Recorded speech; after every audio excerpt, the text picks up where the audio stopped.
sampaikan Pak Dewa bahwa peserta di turnamen ini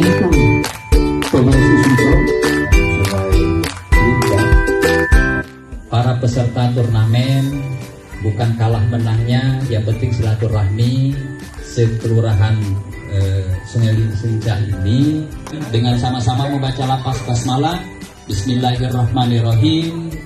Turnamen pertandingan Ajong Yada Cup ke-1 kita buka dengan resmi.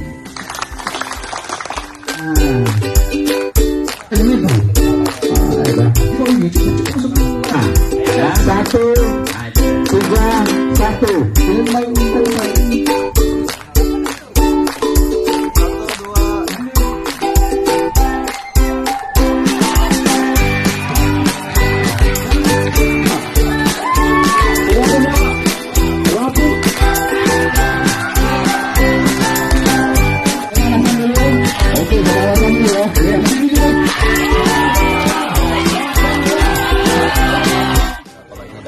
Olahraga rakyat.